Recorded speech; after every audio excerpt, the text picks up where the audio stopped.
Take another good, education. Another area where cash incentives have recently been used. In many American cities where there are underachieving students from poor backgrounds, school districts are experimenting with the use of cash incentives to motivate students to study. They offer monetary payment for higher grades, $50 for an A, $40 for a B, for high test scores. They've tried this in New York, Washington, Chicago. In Dallas, they offer third graders, young children, $2 for each book they read. Now let's take a quick survey about whether you would favor, suppose you're the head of the school system in a city. There are students who are struggling. Someone comes with the proposal to pay children to get good grades or to read books. Take the $2 per book. How many would be in favor of trying?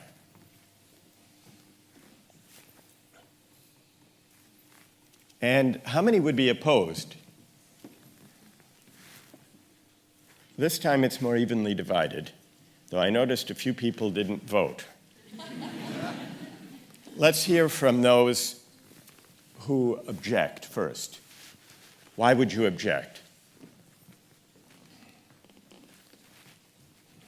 Yes? Because I think there are better ways. There are better ways. There are much better ways. I mean, the teacher should read to the children and engage them. And I just think money's displacing the much better act of the teacher, enlivening the child's mind and drawing them towards the book, naturally, I'm sure they can get from the library. So money is displacing the higher pursuit of the teacher inspiring the child to read. Well, the teacher may be confused even as to their role. It may confuse the teacher as to what they're doing because money is now in there. The teacher's very clear about what they have to do. But if you add another thing in there, well, is that supposed to work rather than what the teacher has to do? Are you worried that it would confuse the teacher or also that it would confuse the students? Well, I think it would confuse me. It would confuse the relationship between the educator and the child. Who else? What do you say? I think I have a similar opposition to both scenarios, the weight loss and the paying children to read, and that if you introduce money into it, it sort of diminishes their personal achievement for the benefit of a kind of majority. So kind of society would benefit from people losing weight, so then it saves money, or for students reading more books so that overall grade standards are improved. But to that individual person, the reward that they get for having done it themselves, for their own reasons. For their own reasons? Yes. So are we back to the idea of intrinsic reasons? Yes, for their own sense of achievement rather than because everybody else would benefit as a result. All right, and let's see if there's someone on the other side who can reply to these objections. Having heard the objections, those who support the practice. Yes, what would you say? I don't think intrinsic reasons is a useful word. I think it wouldn't work either way. If it worked, we should do it, but it wouldn't work because I don't believe you can incentivize passion and gifts, and that's something which, is deep in, human nature, and you can't really put a price on that. And I think it's something which is really hard to articulate, and it's kind of uncanny, it's strange. You know it within you. You know there's certain things that, you shouldn't pay for and, should be, a gift in a sense. And I think reading is one of them. Reading is one of them. So we're here trying to discuss how we can figure out or reason through what goods are of that kind. Yeah. You're trying to put a contract on a gift, basically. All right, who disagrees? We've heard some reasons to oppose this policy. Who's prepared to defend the policy against the objections that you've heard? Yes? I would have problems with the government having anything to do with paying anyone anything, because I don't think they do it well. But even if it worked, suppose it worked. Pigs could fly. Reading is a skill. Laying bricks is a skill. Tying knots is a skill. We all get paid to learn skills. So I have no objection to someone paying and incenting someone to learn a skill. And if you really think of the interchange between a teacher and a student, the teacher is giving recognition to that student. Recognition is the currency. And if $2 is the currency that works, knock yourself out. All right, let's hear a reply from, what was it? Yeah. You said before we shouldn't put a price on reading. What's your name? Roxana. What would you say in reply? If it worked, I would be all for it. But personally, I just don't think it would work because it's just one of those things that falls within the realms of passion, and I don't think you can.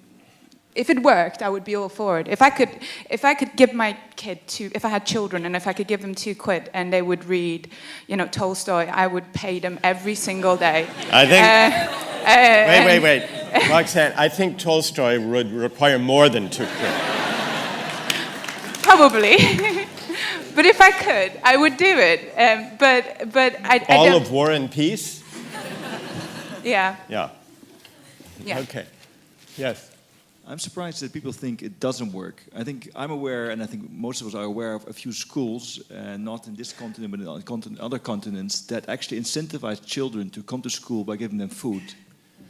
And it's a huge incentive for children to come to school, from there learn specific skills, which later on takes them through life. And I think by judging the kind of incentive for kind of a bigger cause, which might be kind of learning how to read in general, or learning a book, from one book to a second book, from a second book to more complex books, is if it works, and it does work, we should do it. Yes. Having worked in a school that had a high level of social deprivation, I would be in favor of giving teachers this as one of an arsenal to encourage children who come from homes that may not be like ours, that don't have books, that don't have parents that read, that don't always get to school.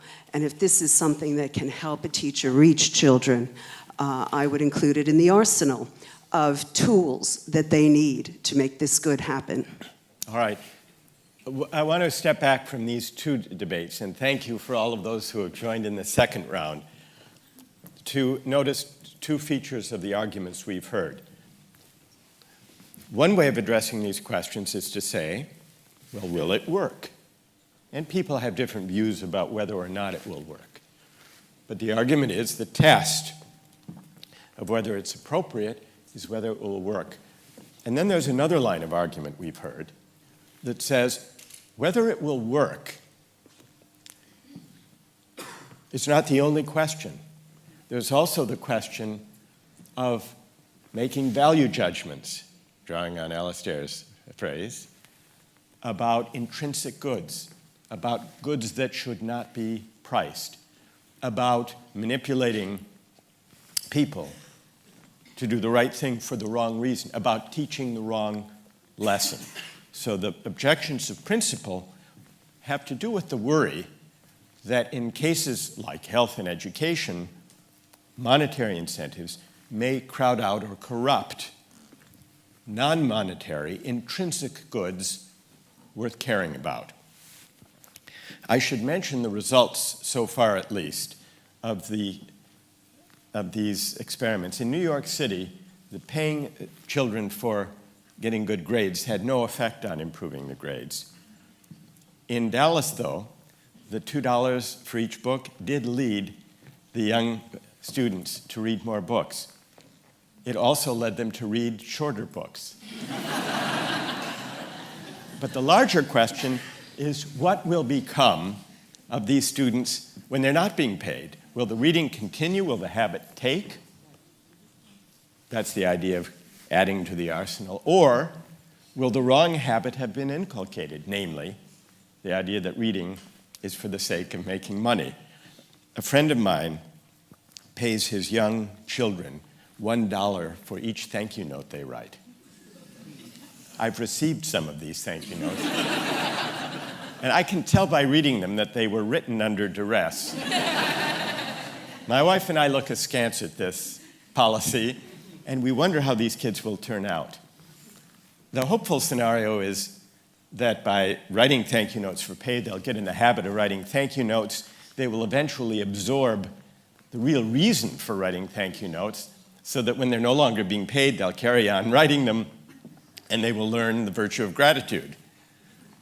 The less optimistic scenario is the lesson they will learn is that thank you notes are a chore, a form of piecework to be done for money. And if that's what they learn, then when the money stops, so will the thank you notes. Their moral education will have been corrupted, and they'll find it difficult to learn the virtue of gratitude.